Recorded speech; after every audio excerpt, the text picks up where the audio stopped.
Euronet Plus. Olá, boa tarde, bem-vindos a mais um Casa Comum com Mariana Verde da Silva e Duarte Pacheco, bem-vindos.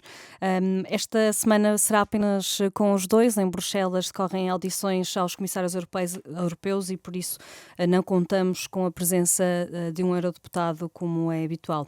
Avançamos, como sempre, para os temas nacionais. Nos últimos dias muito se tem discutido os problemas de comunicação da Ministra da Administração Interna, Margarida Blasco. Este fim de semana levantou a hipótese de discutir o direito à greve das forças de segurança, depois recuou. Na oposição houve quem pedisse a demissão de Margarida Blasco, mas o Primeiro-Ministro reafirmou ontem ter confiança na Ministra. Mariana Verde da Silva, depois do que assistimos, não ficou Margarida Blasco politicamente fragilizada? Bom, muito boa tarde a ambos. Eu julgo que aquilo que se tem assistido, desde, na verdade, o processo dos incêndios, com a capacidade da Ministra da Administração Interna, não apenas comunicar, mas mesmo manter aquilo que cabe ao Ministro da Administração Interna, a capacidade de passar serenidade, orientação, autoridade, está muito fragilizado. Não faz parte do meu feitio esse discurso sobre os pedidos de demissão. Quem sabe como constitui o seu governo é o Primeiro-Ministro e eu não acredito que o Primeiro-Ministro não tenha plena consciência da forma como neste momento essa Ministra em concreto fragiliza o Governo, mas isso cada um sabe da constituição das suas equipas. Aquilo que me parece que este episódio mostra é um pouco mais grave, porque há temas que têm dificuldades, onde o PS e o PSD têm tido ao longo do tempo posições semelhantes, como é o caso do tema do direito à greve nas forças de segurança, e há dossiês que, independentemente do caminho que se fosse seguir, não podem iniciar-se com leveza. Há temas que, e o PS tem a sua posição, estável há muitos anos sobre esta matéria, que mesmo que fosse para reabrir, nunca tal pode ser feito com a leveza com que o tema foi falado e, na minha opinião, também não pode ser desmentido por um comunicado sem logotipo, com uma linguagem muito pouco clara, tem que ser afastado de forma mais clara. Nós não estamos, nem em Portugal, nem no mundo, no momento de criar incerteza em temas onde há certezas, no sentido de que há uma estabilidade de visão sobre esta matéria. Duarte Pacheco, terá o Primeiro-Ministro esta percepção de uma imagem fragilizada de Margarida Blasco? Fez bem Luís Montenegro manter a confiança na Ministra da Administração Interna? Muito boa tarde também. Deixe-me só fazer o preâmbulo, para depois ir direto à sua pergunta. Eu, quando vi estas últimas declarações da Sra. Ministra, fiquei com dois sentimentos opostos. Por um lado, é útil saber, e fico feliz por saber, que a Sra. Ministra tem pensamento próprio e acha que isto é matéria. E isso é bom. É bom que quem vai para uma área tenha um pensamento sobre a área que vai tutelar. Mas, em paralelo, a Sra. Ministra não está a título pessoal. Faz parte de uma equipa. Faz parte de um programa de governo e de um programa suportado de um programa eleitoral que foi aos portugueses, onde este assunto não estava. E, como dizia a Mariana, quer dizer, as pessoas não vivem em Marte, têm a consciência de qual é a posição do Primeiro-Ministro sobre esta matéria. Portanto, aqui não é um erro de comunicação, é mais grave do que isso. Foi uma certa espontaneidade, que já tínhamos visto quando comentou as declarações de Nuno Melo há uns meses atrás sobre o Ministério da Defesa, que foi lá, sim senhor, é uma opinião do Governo, e depois veio-se a confirmar que não era a opinião do Governo coisa nenhuma. Portanto, a Sra. Ministra tem que ter muita cautela. A sensação que dá é que quando é necessário intervir publicamente para transmitir segurança às pessoas e que as pessoas fiquem com a consciência que há alguém no leme perante uma situação grave, ela não intervém, desaparece, e depois, quando não era melhor que desaparecesse, ou pelo menos não tivesse esse tipo de intervenções, tem-as.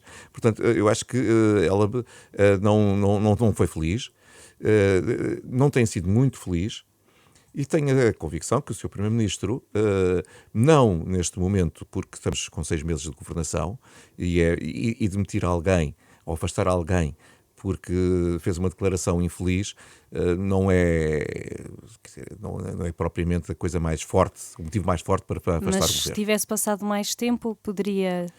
Se os episódios se repetirem com frequência, eu acho que é preciso tirar ilações. Portanto, não corremos o risco de estar à espera que aconteça algo mais grave. Quer dizer, mais grave não, porque é mau para todos nós, é mau para os portugueses. Agora, se repetir este tipo de episódios, alguma coisa tem que ser feita. Esta posição da Ministra da Administração Interna surge depois de assistirmos a todos os tumultos que aconteceram nas últimas semanas em Lisboa, a propósito dos desacatos em Loures. O Presidente da Câmara, Ricardo Leão, defendeu que os participantes nestes desacatos deveriam ser despejados das habitações municipais. Mariana Vieira da Silva, o secretário-geral do PS, Pedro Nuno Santos, falou no momento menos bom do autarca socialista, mas, na sua opinião, depois do que foi dito, Ricardo Leão deverá manter-se na liderança do PS Lisboa ou até colocar em hipótese uma recandidatura à Câmara de Loures? Bom, aquilo que é mais importante é que o PS seja muito claro sobre as suas posições sobre estas matérias, sobre qual é o quadro de princípios que o Partido Socialista defende e aquilo que lhe cabe na prática conduzir em termos de políticas. E aquilo que o Partido Socialista defende rejeita de forma muito clara as afirmações do Presidente da Câmara de Loures ao defender que é através da integração das políticas de inserção e de reforço de uma lógica de comunidade que nós devemos criar condições de segurança nos bairros. Foi isso mesmo que aqui reafirmarmos. Dito isto, eu acho que é muito relevante que também fique claro que já hoje os bairros municipais têm regulamentos e têm um conjunto de regras para cumprir, só que são regras enquadradas nos princípios do Estado de Direito democrático no qual nós vivemos e, portanto, as regras têm que ser cumpridas e, obviamente, quando há casos passados de crimes de tráfico de droga a serem desenvolvidos precisamente a partir de casas em bairros, há várias circunstâncias em que já aconteceu e que está previsto nos regulamentos e os regulamentos existem para poder ser cumpridos. E isto é importante dizer porque a inserção social, a coesão social destes bairros também se constrói com justiça relativa e, portanto, queria ser muito clara ao dizer que não me revejo nas declarações do Presidente da Câmara de Loures, que considero que o Partido Socialista tem um património de políticas que fala por si nesta matéria. Quanto às condições políticas que cada um entende que tem para ter cargos partidários, essas acho que devem partir em primeiro lugar do próprio, tenho a expectativa que essa reflexão seja feita, mas também dos órgãos do partido, e isso não tenho condições para comentar aqui, precisamente por fazer parte deles. Mas podemos esperar que um afastamento de Ricardo Leão? Não sei. Duarte Pacheco, estamos a falar de uma posição que chega a ser inconstitucional e, além do PS local, também o PSD de Loures aprovou esta recomendação do Chega sobre estes despejos. Acompanha esta posição dos social-democratas de Loures ou tem uma completamente diferente? Sobre esta matéria, permitam-me que eu envie um abraço de solidariedade ao Ricardo Leão. E envio um abraço de solidariedade porque eu penso que da sociedade, vimos isso agora nas eleições americanas, como vamos falar daqui a minutos, há a história do politicamente correto, em que todos temos que pensar quase a mesma coisa, temos que ter a mesma resposta sobre os diversos problemas, temos que atuar da mesma forma, e depois, quando alguém tem uma posição diferente, é completamente, fica cheio de holofotes e quase que é fuzilado. Não me revejo neste tipo de comportamento que, infelizmente, na política portuguesa vai tendo alguma frequência. E, em segundo lugar, porque aquilo que ele disse não é nada de extraordinário. Para mim, dar um exemplo, dois exemplos. Nós dizemos, todas as empresas são, e até cidadãos, quando querem constituir algo para concorrer a um posto de trabalho ou mesmo a um concurso, tem que mostrar declarações que não deve ao fisco nem à Segurança Social. O que significa que, se não está a cumprir com o Estado aquilo que são as suas obrigações, o Estado diz, não podes participar neste concurso. Quantos de nós, quando concorremos a empregos, nos pedem o registro criminal? Dê-me cá. Olha, não, você já que fez isto, há 50 anos atrás, não aceito que venha trabalhar connosco. Portanto, isso são regras que já existem. Agora, disse a Mariana, e bem, há regulamentos. Os regulamentos têm que ser cumpridos. Ponto. E os regulamentos e o Código Civil já permite que haja despejo se forem destruído património de que lhe está a cargo. Portanto, se começar a partir as cozinhas e tudo o resto, tem que ser despejado. Agora a questão é, então, e se for património público? Se for património em frente à sua casa? o jardim, o parque de estacionamento, viaturas, já não há nenhuma consequência, tem que estar prevista no regulamento. E eu penso que é isso que o Sr. Presidente quer. O Sr. Presidente não quer fazer nada de legal. Quer adaptar os regulamentos a uma realidade e essa adaptação tem que cumprir as regras legais. E ter até capacidade da pessoa poder protestar e encontrar argumentos para que a decisão seja revertida. Porque os direitos dos cidadãos têm que estar sempre salvaguardados, sejam eles quais forem. Mas, simultaneamente, o Estado não pode ver pessoas a receberem de si, destruírem periodicamente aquilo que é de todos nós e ficar impávido e sereno. As pessoas têm que perceber que há consequências para os seus atos. Portanto, considera que deve haver uma revisão dos regulamentos para poder contemplar aquilo que o Sr. Presidente afirmou. Seguimos agora para uma visão para o que se passa lá fora. Euronet Plus. A marcar o dia à eleição de Donald Trump como presidente dos Estados Unidos. A esta hora que decorre o programa, Donald Trump já conquistou a maioria dos estados decisivos. 4 anos depois regressa à Casa Branca. Mariana Vieira da Silva esperava uma vitória com esta dimensão. O que é que pode acontecer agora às relações comerciais e de segurança entre Estados Unidos e a União Europeia?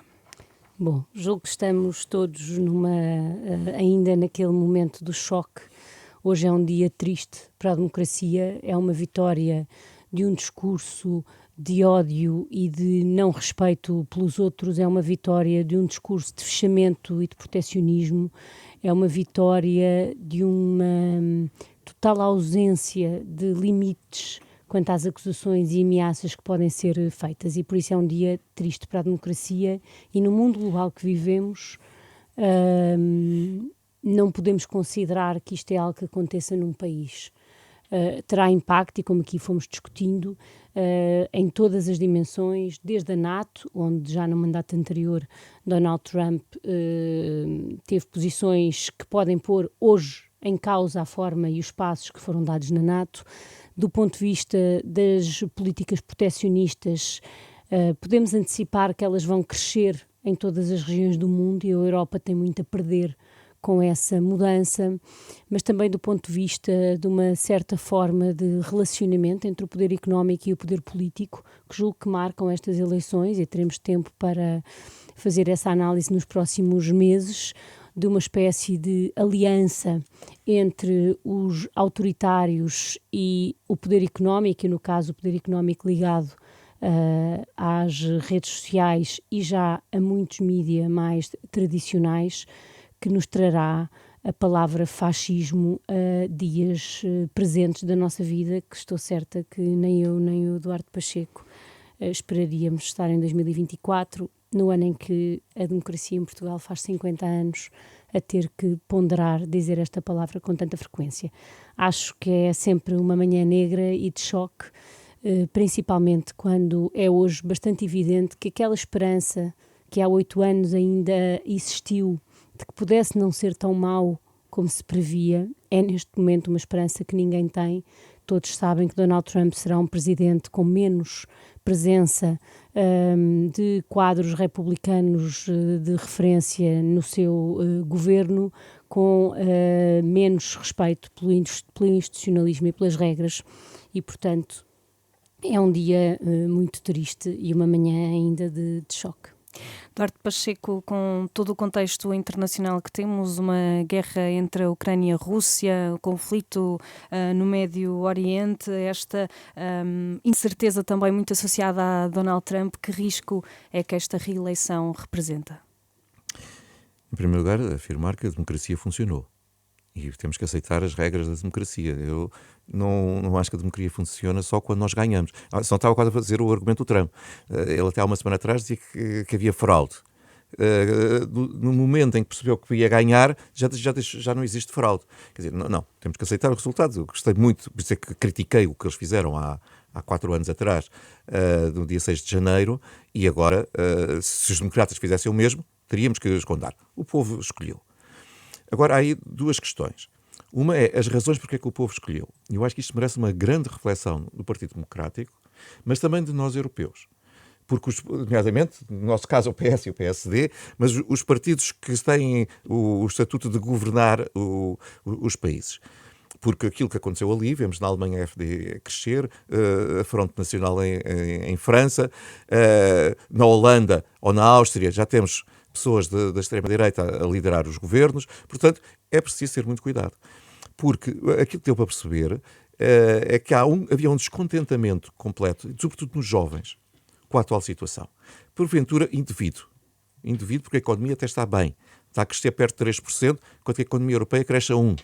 Mas mesmo assim as pessoas acham que as coisas não estão bem. Eu vi numa destas reportagens um miúdo de 18 anos, que era a primeira vez que ia votar, que trabalhava num restaurante, e ele dizia, eu vou votar Trump, porque a minha avó dizia que a economia estava muito melhor naquele tempo. Claro que ele não tinha consciência, há 4 anos ou 5 anos atrás, tinha 12, 13 anos. Mas vem este o argumento. E, portanto, se nós não conseguimos responder àquilo que são os anseios dos jovens, nós temos problemas graves. E graves porque vamos aqui à segunda questão, que é o que é que isto representa. E aquilo que representa é uma imprevisibilidade completa, um isolacionismo completo e, finalmente, um protecionismo ao nível económico que vai afetar toda a economia mundial. E, portanto, perdemos em termos económicos, porque o crescimento global será menor com a maior economia do mundo fechada para si própria, e perdemos em termos de segurança, porque a segurança tem que ter previsibilidade. Temos que saber, eu posso ir até aqui ou posso ir até ali, porque sei o que é que o outro lado pensa e como é que vai responder. Neste caso nós não sabemos. E como não sabemos, vamos viver momentos graves. Deus queira que não. Ficava muito feliz, ninguém deseja isso. Mas é aquilo que, infelizmente, pode vir a acontecer. Mariana Vieira da Silva, considera que esta vitória expressiva de Donald Trump também resulta de uma falha do Partido Democrata, que optou por iniciar a campanha com Joe Biden e depois voltar atrás e chamar Kamala Harris? Considera que se fosse Kamala Harris desde o início, isto seria diferente? Bom, que corresponde a uma falha do Partido Democrata é certo que corresponde. Sobre as causas desta vitória, eu procuraria agregá-las em 2 grandes tipos. A primeira é, de facto, a situação económica e a situação a economia do agregado familiar. A sensação que as pessoas têm que o dinheiro que ganham não chega para as despesas que têm. Quanto a mim, isto tem 2 dimensões muito importantes. A primeira é que a inflação foi superior aos salários. É preciso os governos terem atenção que, mesmo que não seja num momento imediato, precisam de fazer corresponder os rendimentos das pessoas ao custo de vida, sob pena disto se tornar insustentável. E dentro desta sensação de incapacidade de fazer face às despesas familiares, o tema da habitação. E esse é muito relevante que nós façamos a mesma discussão em Portugal, porque esse também é, quanto a mim, a origem de muitas das tensões, também estas dos bairros, que agora vivemos, a falta de habitação, famílias divorciadas onde as pessoas têm que continuar a viver juntas, famílias em que os filhos não conseguem sair de casa e muitas vezes têm filhos e ficam na casa dos seus pais. Toda esta dimensão de acesso à habitação marca muito aquilo que se passou nos Estados Unidos, porque mesmo quando a inflação está agora controlada e os salários acabaram por subir bastante nos últimos meses, mas se a habitação continua com aquele preço desproporcionado, o sentimento da capacidade de cada um viver a sua vida mantém-se. E a outra dimensão é talvez a mais problemática, a mais assustadora. Eu acho que a incerteza em que o mundo vive, o clima de medo que o mundo vive, e de forma bastante contraintuitiva para nós, aqui a partir do olhar europeu, ajudou Donald Trump. Ou seja, o clima de medo que ele criou acaba por ajudar à escolha de uma figura que projeta força, como muitas vezes os autoritários projetam. Acho que há um debate também a ser feito na nossa sociedade global, que é pensar se escolher uma candidata a presidente mulher tem algum impacto nessa projeção de força. Não creio, ao contrário do que aconteceu nas eleições de Hillary Clinton, que isso tenha sido o tema principal, mas creio que continua, especialmente em alguns setores, a ter o seu peso, porque no momento de incerteza procuraram, quanto a mim, uma figura que é a mais incerta de todos, mas também uma figura que transmitiu essa força. No centro disto tudo, só para fechar, está um sentimento de crescimento das desigualdades que nós temos nas nossas sociedades e que precisa de ser enfrentado, porque muitas pessoas até podem sentir que vivem um pouco melhor do que viviam há 4 anos, mas sentem que há outros que vivem muito melhor do que viviam há 4 anos.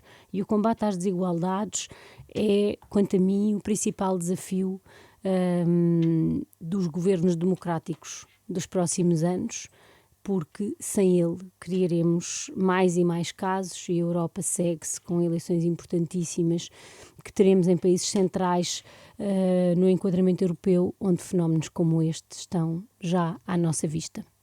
Duarte Pacheco, deve a Europa agora repensar uma estratégia ou manter a fé que a cooperação com os Estados Unidos se mantém da mesma forma? Permita-me só que diga ainda sobre a campanha.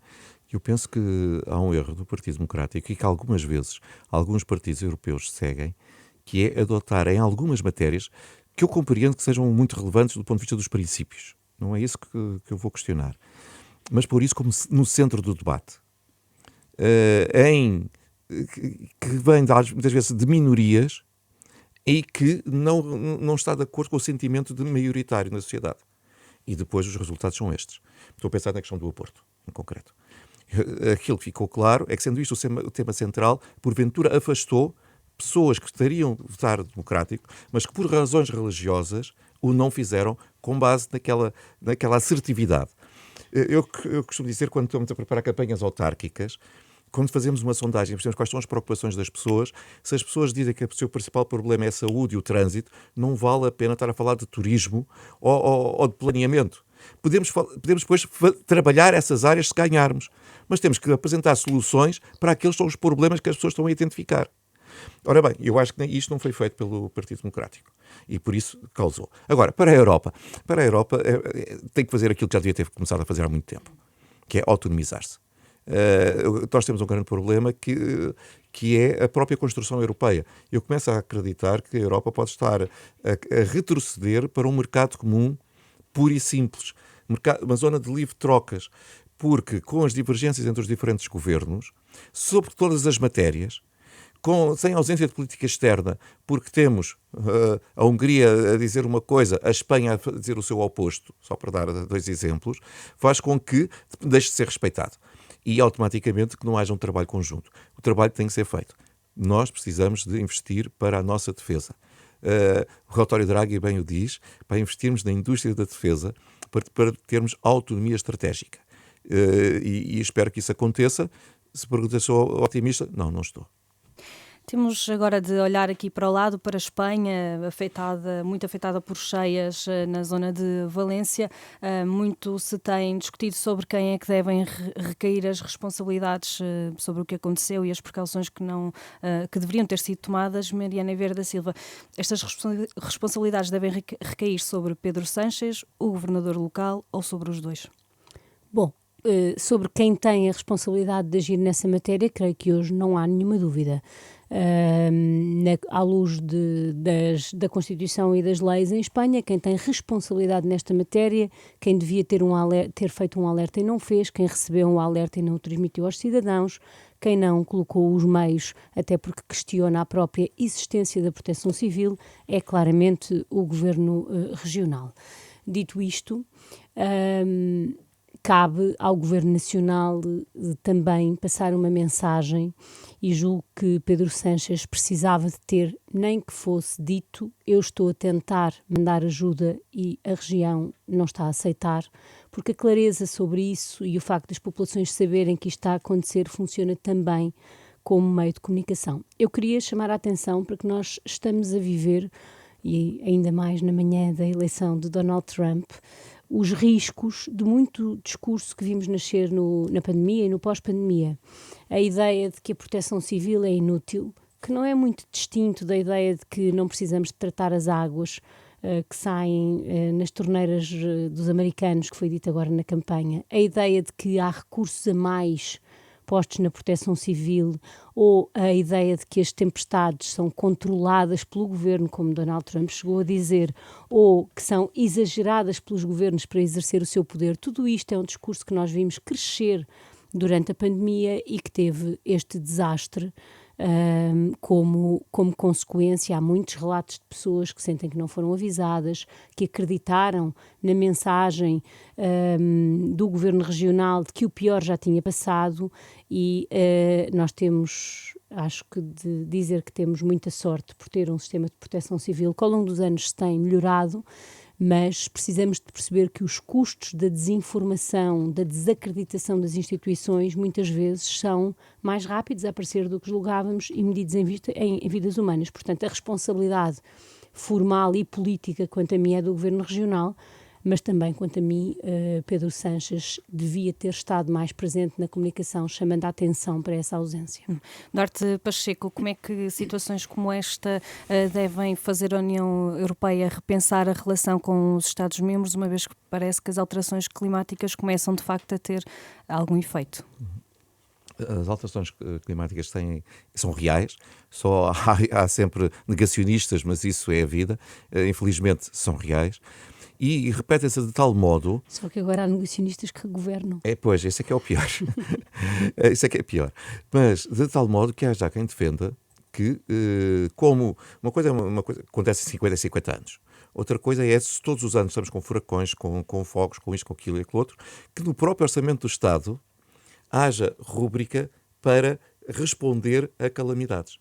Porque deixou de ser uma coisa extraordinária e passou quase a ser uma coisa rotineira. Portanto, é necessário, e a União Europeia e a sua política de ambiente tem que ser mais eficaz para que todos trabalhemos para remar para o mesmo lado. Agora, mas neste caso em concreto, permita-me que diga primeiro, há aqui um falhanço do Estado. Um falhanço do Estado, ponto. Quer dizer, pessoas que ao fim de 5 dias não viram um militar, um polícia, um agente da proteção civil à frente da sua casa, isto é inqualificável. Portanto, acho que é um falhanço do Estado completo, que é uma vergonha. E se fosse aqui, nós diríamos o mesmo. Como é que depois não podemos dizer isso? É uma vergonha.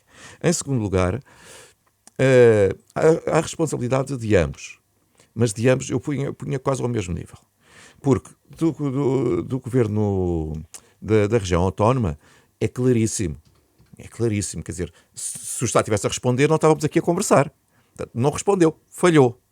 Mas depois teve esse falhanço de não querer pedir a ajuda. Nós assentimos aqui em Portugal há uns anos, há pouco, quando foi usando os fogos na Madeira, em que o governo regional atrasou-se a pedir ajuda. E depois, quando foi, já estava uma calamidade instalada. Nós não temos de ter vergonha. Quer dizer, não há vergonha aqui. Nós todos estamos preparados, todos os governos, seja regionais, seja centrais, para responder a casos normais. Só um caso extraordinário, um caso anormal, é dizer, olha, venham-nos ajudar. Qual é o problema? Quer dizer, não me caem os parentes na lama, não nos caia ninguém os parentes na lama por pedir essa ajuda. Mas aqui há sinais que foi mais do que não pedir, recusar em algumas situações, até de outras regiões e de voluntários. É verdade. Voluntários que chegaram a um momento e disseram para as pessoas irem para casa. Quer dizer, portanto, uma tonteria. Mas do governo, já vou só dizer, do governo central, porque a própria Constituição diz que o governo pode superar o pedido decretando a calamidade. E devia-lo ter feito. E devia ter feito porque aqui não pode haver guerra partidária, porque o governo o regional é de uma cor e o central é outra. É preciso acorrer às populações. E é essa também que é criticado pelas pessoas. Porque se o governo... o outro já estava mal visto.